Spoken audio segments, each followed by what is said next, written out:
Newsroom where your desk is. You look straight across to the Lindt chocolate facility there. What was the first you became aware something was amiss, and what unfolded out that window?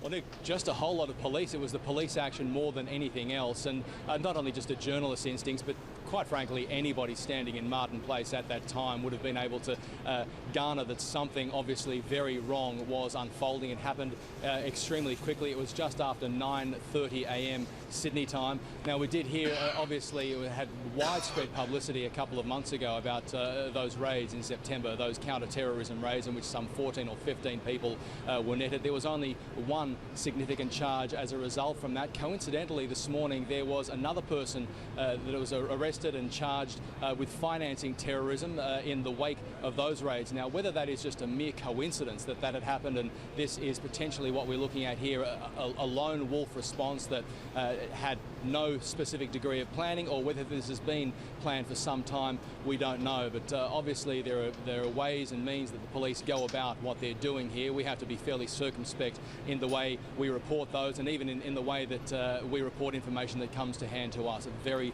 very delicate situation here. And quite frankly, as a reporter and just a person who works here, it gives you a bit of a sick feeling in the stomach to know how this could potentially go, and you have to obviously feel dreadful for those hostages inside, and also feel for the police who are working under a crushing amount of pressure at the moment. They are indeed, Rob. Obviously the buildings immediately around Lindt have been fully evacuated, and an exclusion zone set up around it. You're outside that exclusion zone. What's happening in the streets and offices immediately outside the evacuated area? Are people just going about their ordinary day? Are they plastered up against the window? What's happening?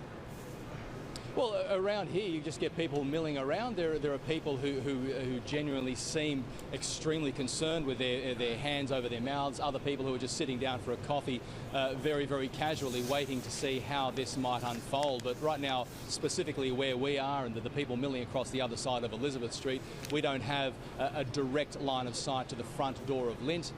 7 News does have cameras that are on there, some various shots that are not going to air for the sake of prudence at the moment. But just around me, there are plenty of reporters and cameramen, and basically people, there's not really a sense of panic.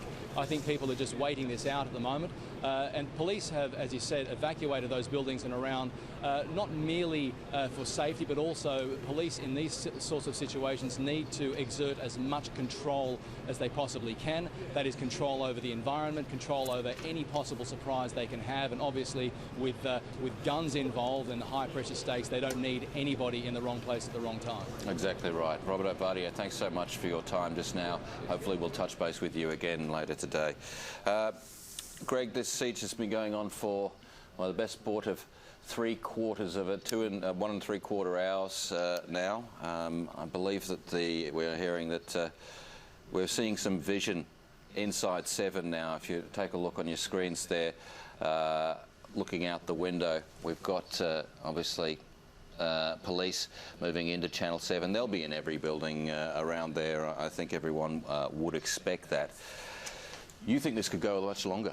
I think this could go for hours and hours and hours, and the police will err on allowing it to run for the case of safety. They don't want to do anything in a hurry that could threaten those apparently held hostage.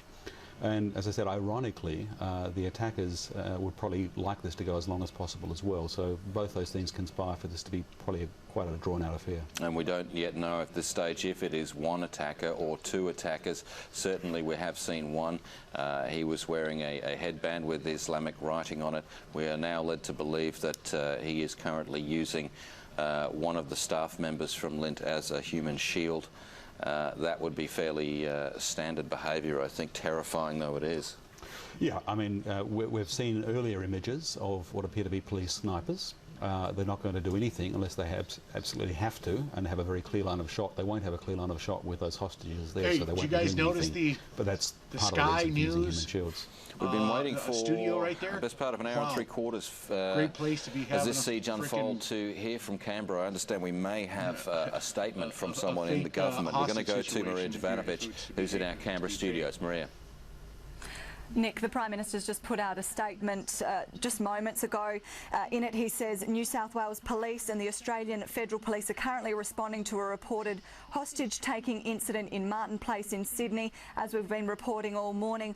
The PM says he's spoken with the New South Wales Premier Mike Baird and offered him all of the possible Commonwealth support and assistance that he'll need. The National Security Committee of Cabinet has also convened for briefings on the situation. As we said just about 15 minutes ago, they met this morning. That wrapped up a short time ago. The Prime Minister says this is obviously a deeply concerning incident, but he is urging that all Australians should be reassured that our law enforcement and security agencies are well trained and equipped and are responding in a thorough and professional manner. So